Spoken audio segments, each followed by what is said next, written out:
নমস্কার। আজকে আমি যে কবিতাটা পড়তে যাচ্ছি এটা কিছুক্ষণ আগে আমি লিখেছি। প্রসঙ্গত হচ্ছে আরজি কর। সবাই এই ব্যাপারটা নিয়ে জানেন। আমিও আমার প্রতিবাদের ভাষায় কবিতার মাধ্যমেই ব্যক্ত করতে যাচ্ছি। দেখুন কেমন হয়। প্রসঙ্গ আরজি কর। মানুষরূপী পিশাচতরা কেমন তাদের বল, মেয়েরা কি শুধুই মাংসপিণ্ড, হায় রে হায়নার দল। মাথায় যে রয়েছে গোবর তোদের, চোখ না, ওগুলো শুধুই মল, ওগুলো মল। সেই মাংসপিণ্ডে রয়েছে মাও বটে, বোনও রয়েছে ঘরে, তবে কেন তোরা বিভেদ দেখিস? পারিস তো তোদের লালসার হাতটা তাদের দিকেও বাড়িয়ে দিতে?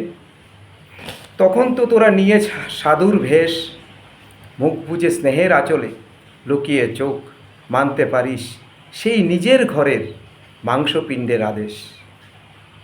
তবে কি সেই বাইরের মাংসপিণ্ডের জন্যই তোদের বুকে দবদবে লালসা?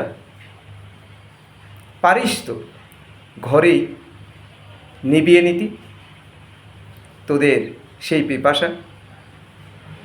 হায় রে মূর্খের দল, তোর ঘরের কোণের সেই আদরের বোন আর মাও যে ঠিক তোদের মতোই কিছু বিকৃত হায়নাদেরও বুকের লালসা, চোখের পিপাসা।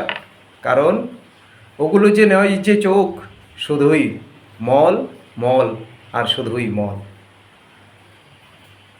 সমাজটার উচিত তোদের টাঙিয়ে দিতে সেই চৌরাস্তার মোড়ে, জ্বলন্ত তেলে ফেলা উচিত তোদের, কেটে ফেলা উচিত সেই শান্তির অঙ্গখানি, যেই অঙ্গটার সুরসুরিতে তোরা হায়না আর পিশাচের রূপ ধরিস, সেই জীবন্ত মাংসপিণ্ডে কামড় দিস।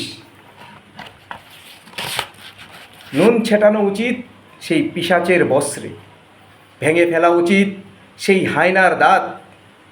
অ্যাসিড হোক তোদের চোখের ঔষধ, সমাজে বার্তা আসুক শান্তির, ধ্বংস হোক তোদের মতো শত শত বিকৃত মানসিকতার, ধ্বংস হোক তোদেরই মতো হায়নার নরপিশাচের জাত, ধ্বংস হোক তোদের মতো হায়নার নরপিশাচের জাত।